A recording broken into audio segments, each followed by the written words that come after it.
Počkejte ešte chvíľu. Tak to musíte vidieť. Twitter. Zasa. Vrátim sa o 2 minúty maximálne.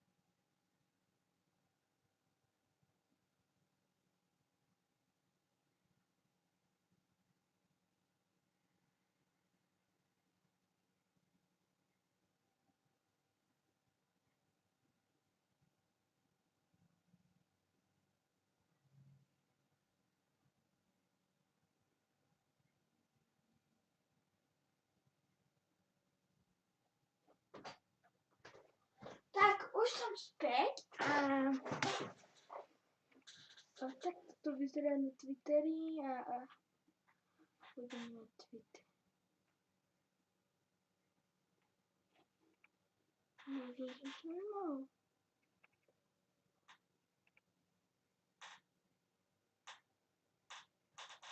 Oj, vybuchla.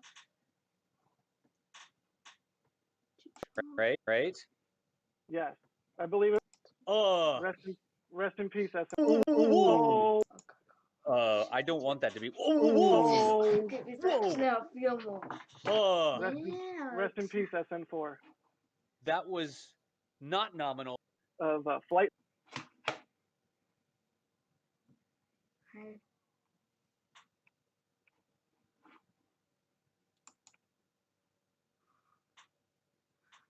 Poď.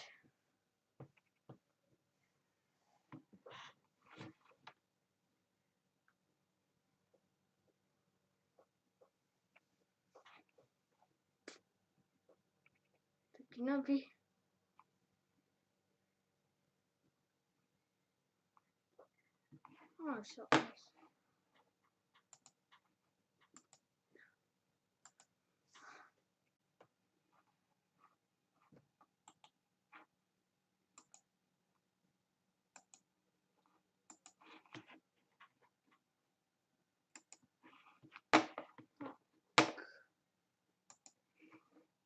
Tak áno, už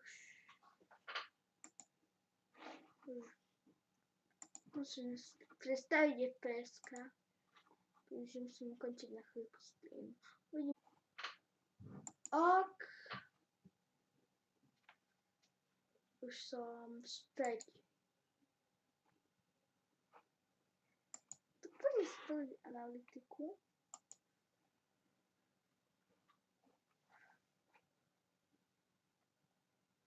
Prepačte, spadol som,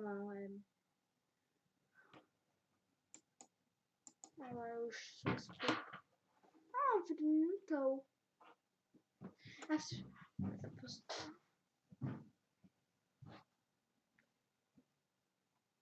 No to nezaujíma, to som už. Ja to je to. Nedal. Štát z rakety.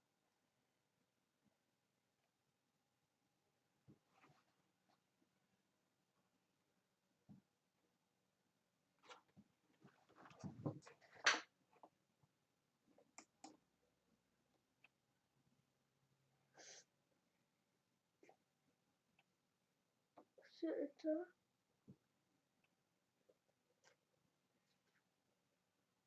Už.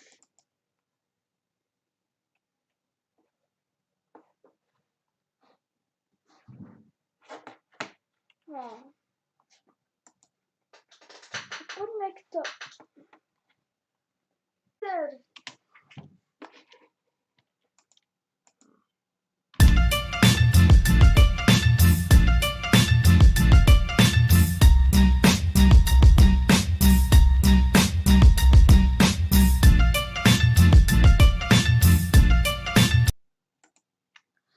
Takže dnes reagujeme na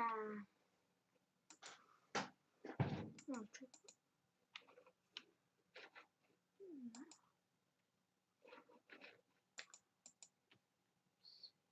Six.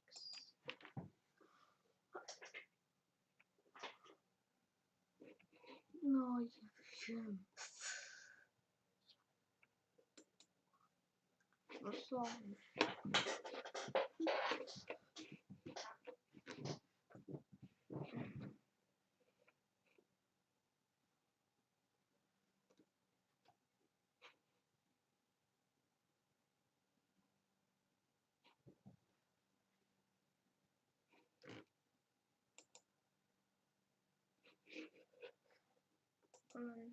Kto to ma zaujęło?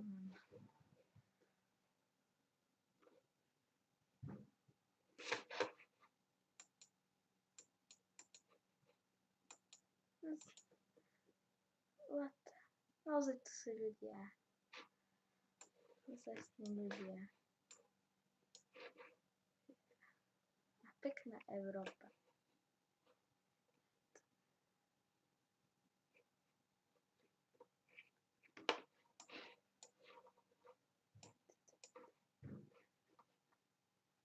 Pekná mozaika mimochodom. Ktorý nie je veľa.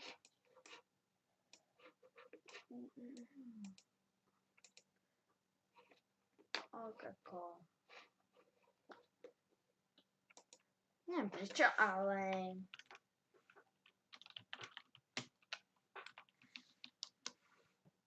Neviem prečo, ale...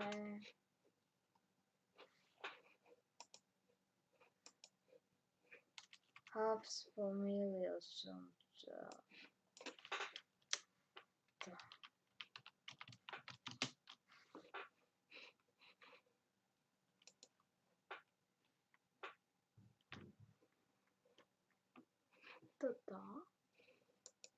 Toto. Trochu sa to podobá. Je trochu, ale dosť. Celkom. To koľko ľudí len môže byť?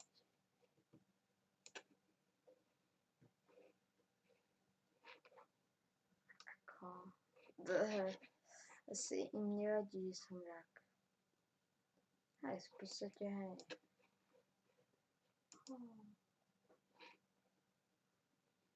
Ako náhodné. Tak to bude náhodné. Asi stred tej mozaiky. Späť. K stred tejto mozaiky. Môže, že ja... Toto strinuje.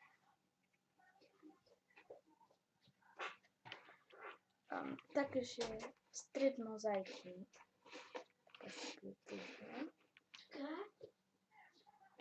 Ako si vyberáš? Tako.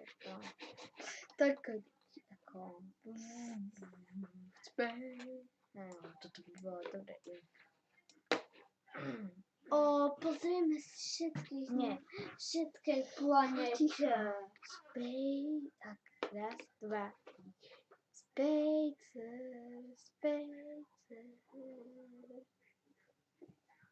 Dobre, Inka, ne? Ako on.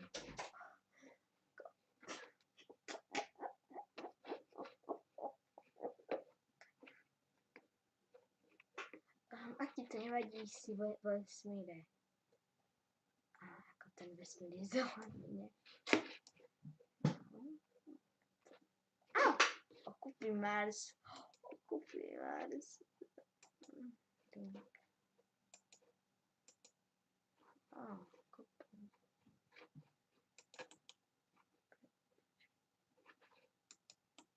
Yes.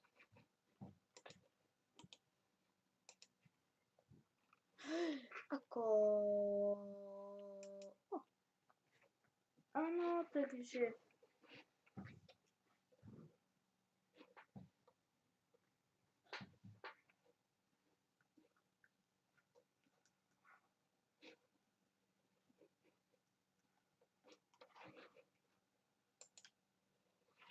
Ale je to celkom plynulý stream, nie?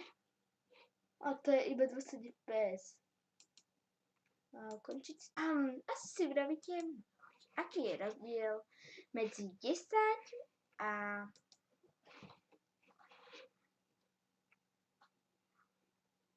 10 a 20 fps. Asi najplynulejší stream na svete je ten 10. Vidíte? Vôbec to neseká. Počkajte.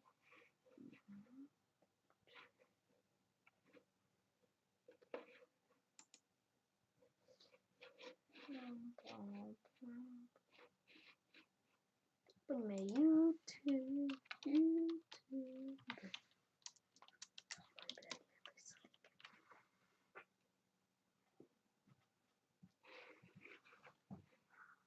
Aj toto viem, že to je streaming.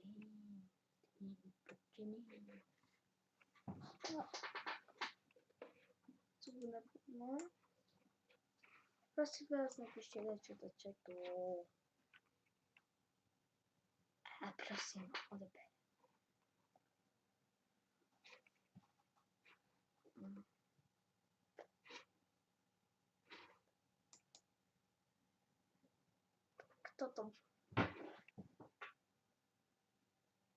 Toto som premiérovala, ale teraz je preference stream. Môžete písať do live streamu. Počkajte, neviem, čo som zabudol. Ako môžete písať do live streamu.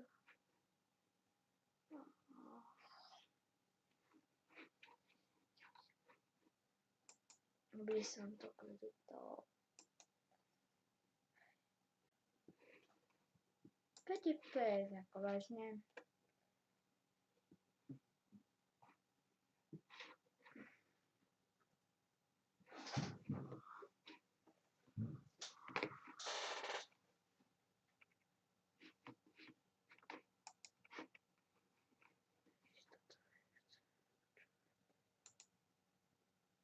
Nie.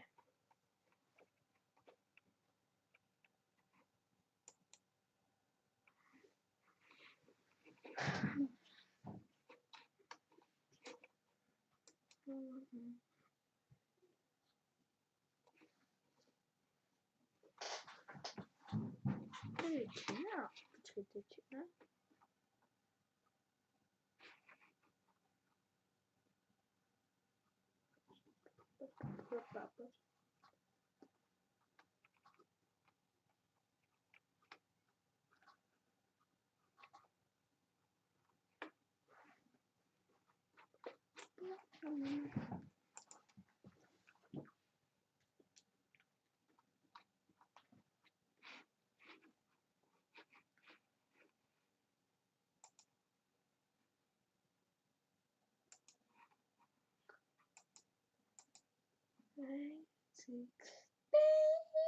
Six. Tu kończę się.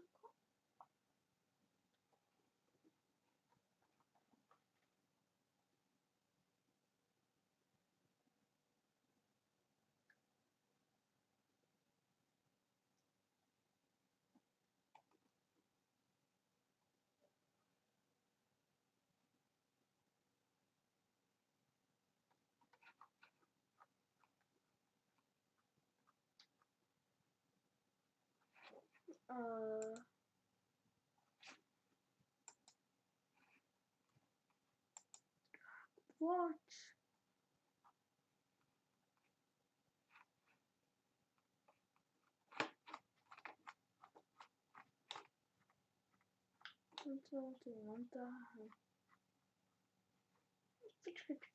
Počkajte. Niečo som zabudol. Updates.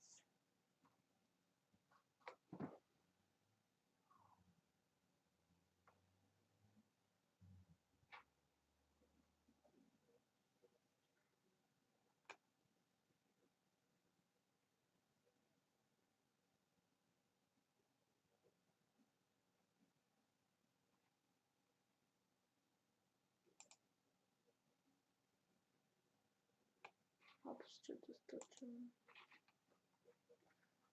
Není Starlink.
Počkejte.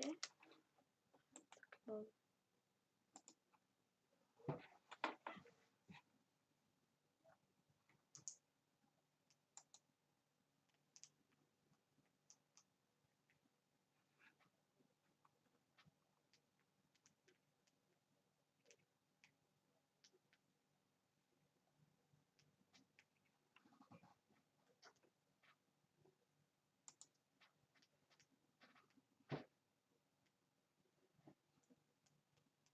Se mi někdo zakopal.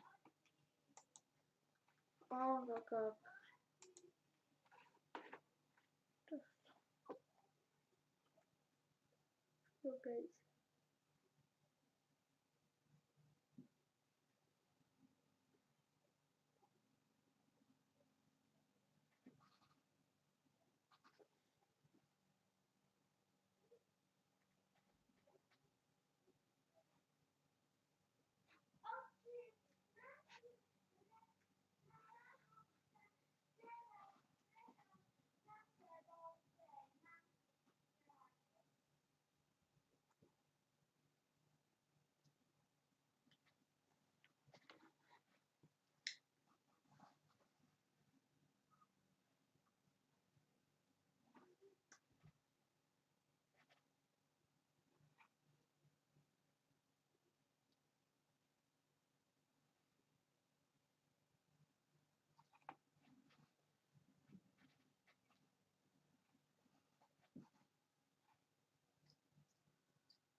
Slovenský telekon.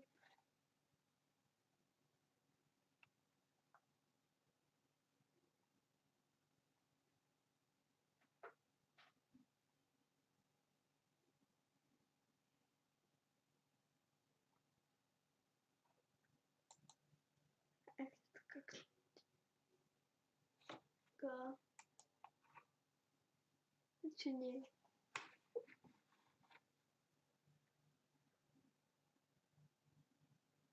Cacahuète était resté chez Papy Cassoulet.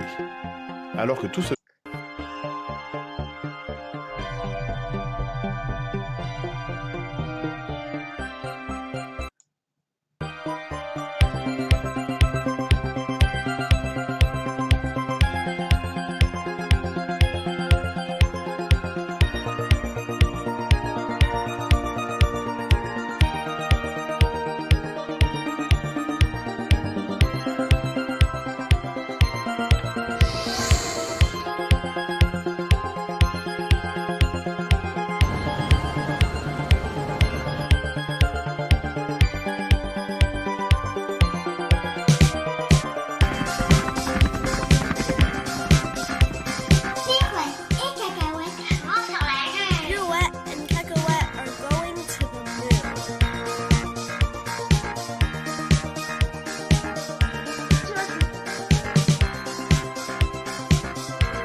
It's a big step for a girl.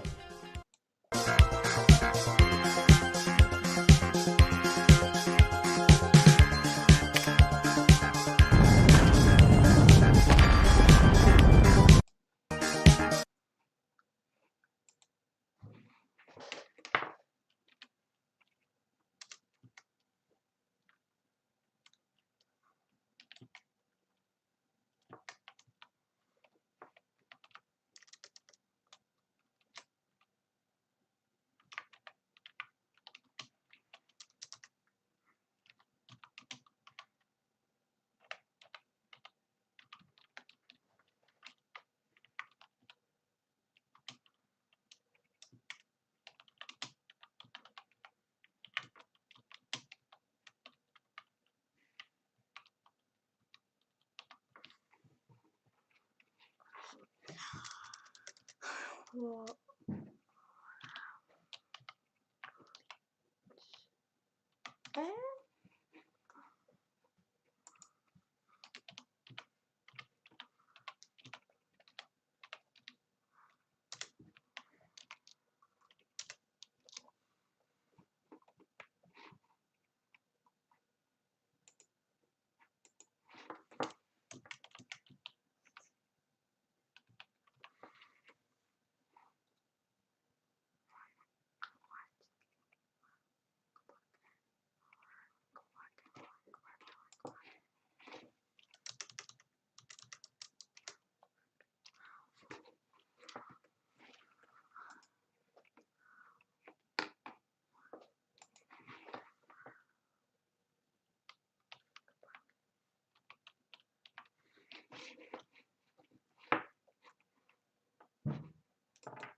As someone fascinated by engineering, I still remember the day I saw the Airbus A380, the biggest passenger jet in the world, take off on one of its first flights.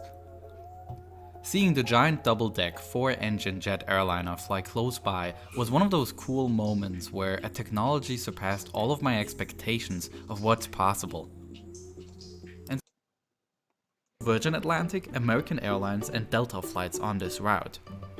Since there are so many different flights between which passengers can choose, the load per flight is not that high. The A380 is well suited for connections where there is a high passenger density but a small number of flights. Between two hubs such as New York and London, however, there are many customers who also need flexibility, and British Airways would be less competitive if they reduced the current 6 slots to just 4 daily flights on the A380. But there are also airlines with a philosophy that matches the A380. With 109 aircrafts, Emirates is by far the largest customer of the A380, followed by Singapore Airlines with 24 aircraft. Both are state-owned airlines, and as flag carriers of very small nations, they pursue the same business model. Emirates' entire fleet consists of wide-body aircraft shuttling back and forth between its Dubai hub and destinations worldwide. Dubai's position is strategically valuable for connecting North America and Europe with Asia and Australia, functioning as a springboard between international destinations. However, the aviation world is changing and trending towards more direct connections, even on long-haul routes, replacing the hub-and-spoke system with point-to-point travel. One reason for this is Boeing's 787 Dreamliner.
Blah blah blah.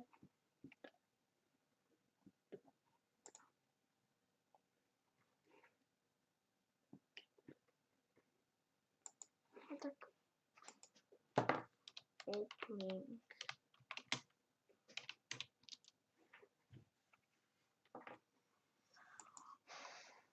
Zoom. Cloud meetings to používám. On what society is going through in the moment. Yeah. And maybe allowing everyone to look at it in a different perspective. Yeah, I was just provoked by that thinking. I mentioned it earlier on. I don't know if either of you managed to watch any of The Expanse, which is, of course, a more contemporary look at solar system space exploration. And the one thing it has, which Battlestar lacked in its far future look, was effectively the role of capitalism. I mean, the role of certain groups of people being sectioned off to earn money for other people. At least in Galactica, that was not really the case. It was a kind of a post-civilization on the ships. This is another area indeed where it's critiquing the world model that we live in through art seems to me at least to be important. I mean, it's harder for I can't really do it by saying there's a crater on Mars and it wouldn't be there if it wasn't for capitalism versus communism. Although of course it's an issue with the privatization of space and outer space resources. So again, I think that trying to maintain currency and avoid just becoming part of the bread and circuses of modern life, just entertainment, because people can then detach. You can just go and watch a show where people are dancing on ice or whatever it is. It's all very entertaining, it's very deliberate, but it just completely cuts you off from engagement. So I think the only thing I would not pick a hole with, but at least if I look at the United States, there is if you just do it locally, there's a problem sort of geographical distribution, the West Coast, the East Coast, the middle. I mean, maybe not so much in Canada, maybe not so much in Europe, where people are much more intermingled. But it seems to me in the US, at least, you've got to reintegrate the coasts and the center, maybe north and south or whatever, because it's such a big country, right? And just locally, it can be a complete enclave relative to the other part of the country. It really is, comparatively to Canada too. We'd be remiss in not mentioning the size difference in the country. The U.S. has well over 300 million people. We've got 34, maybe 38 million people in Canada. We've got population of California in our country. So there's certain luxuries and obviously socially and politically huge differences between our countries, whether people want to recognize that or not. And again, I just feel like I really don't have any answers. I don't know that anybody does, but I feel that this pandemic in particular has been a real check on things, and I think we need to examine the ways that we're moving forward at every level. But number one, the way we're treating the planet, the way we use our resources, where our food comes from, all of that. Maybe a lot of this discontent, a lot of this anger comes from the fact that people a lot of them aren't able to earn a living. They don't feel that their governments are listening to them anymore. Their way of life that they grew to expect has been challenged, and it's not working anymore. So how we address that, I don't know. It's difficult. The main thing that's clear, no matter what, is we need to talk. We need to communicate better than we ever have, and not through social media. I mean, what would you consider Zoom? What would a platform like this? Where would that fall in? Well, for us, I mean, we're as good as in your houses in the sense of being. I mean, it's because it's not mediated, right? I mean, social media, I'll send 140 or 280 characters. You'll respond 3 hours later. You just see the text. Here we see faces, we hear voices, we see body language. It's not perfect, but it's as good as we can do at the moment, right? It's interesting though. I mean, I read an interesting statistic that Zoom is now worth more than the top 7 airlines combined, which is an astonishing change in things. And it's not that this technology didn't exist before. It's just that we weren't really using it, in the same way. And, I don't think that anyone could look at this time as a good thing. But if we fail to use this time as an opportunity to reflect on the world that we want to emerge to and how we want to restore normality, maybe we don't just try and go back to the way we were. Maybe we do have an opportunity to adapt. And I guess, what we've been talking about a lot here is social media. I mean, when you consider what a printing press did to change the dissemination of information centuries ago, what it did to political discourse. We've experienced a transformation in the way that we communicate and disseminate information that's been condensed into like 10 years. I mean, just our lives just 12, 15 years ago are unrecognizable to us now. And I guess, again, it goes back to the role that technology has to play, but also the humans behind it and how we use that technology, because I guess that's the recurring theme of all of this, isn't it?